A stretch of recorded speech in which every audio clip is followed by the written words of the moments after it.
I am DM Zone. This is Gamers Oasis. Let's get into it.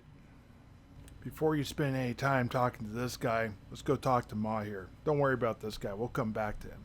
If you don't know who Maher is, maybe you need to watch my video on Kadar.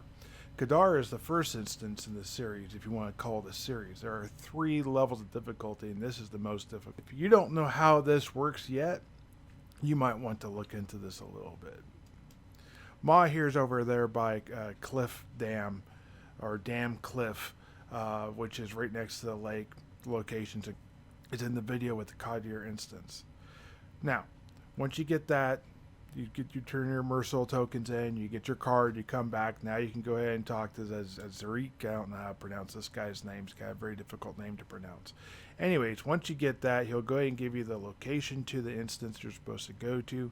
You take a trip to the instance across water, up the hill, underneath the ruins, you'll find it. Go ahead and use your Nawa core energy cell to get into it. Once you're in, you're going to be fighting some Jeef Quahir, I don't know how to pronounce that, and Jeef Zahir, maybe with a Jeef Zajir. I'm having way harder time than I was on the Badar mission trying to pronounce these names. But let me go ahead and get into a little bit with these guys, a little bit of the lore. Both these guys are the natives that were here. They were mutated by the Nawa Corps. They used to use this technology, I guess, before they lost control of this technology and it corrupted them. They're both super aggressive and territorial and don't like people that basically don't look like them. Speaking only of the Quahir that are inside here, they're not terrible. They have 430 and 540 hit points, so if you're using the LR15, LR20, you're going to be able to take them down pretty quick. They do hit fairly hard.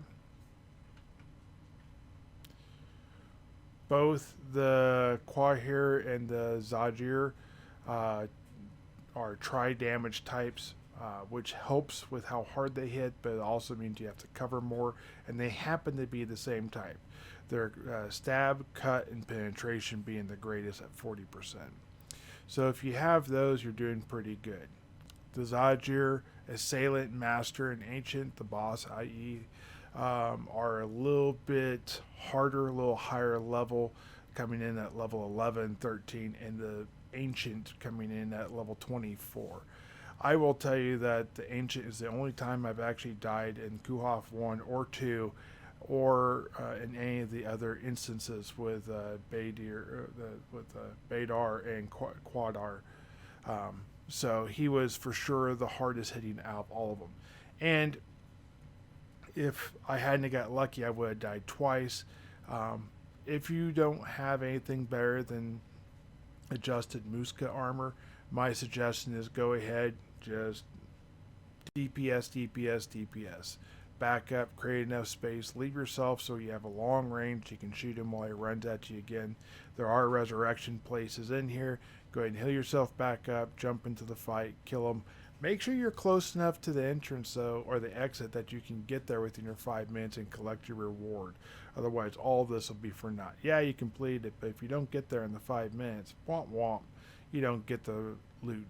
So keep that in mind while you're kiting this guy around the dungeon. Maybe you want to kite him towards the end when he's getting closer to death, if you can.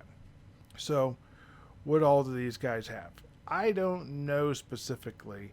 I got pretty lame loot on the last one, unfortunately. I'm going to be doing this more, and when I get more into that loot, I'll go ahead and talk about that then. If you remember the guy next to Maher who had the apostrophe above his head, he's collecting boss parts.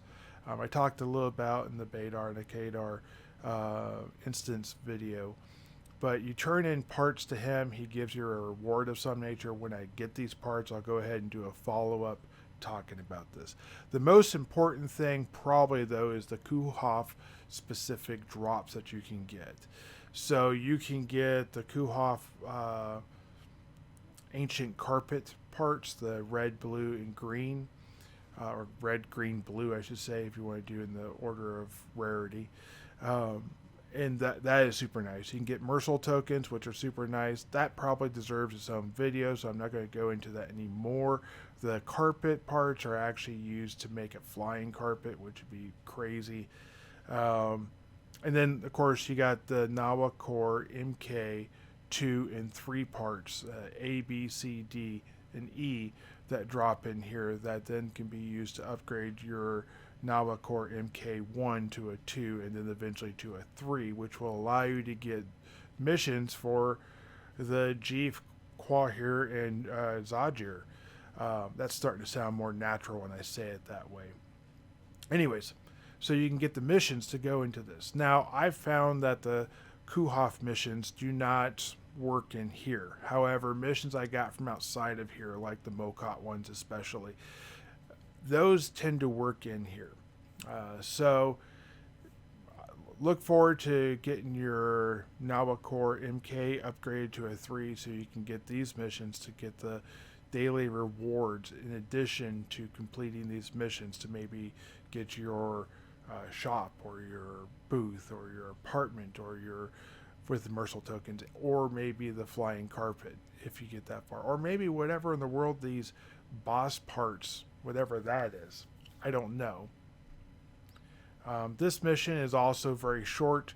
There is a total of, sorry, I had to do a little math real quick. There's only a total of 22 mobs in this one.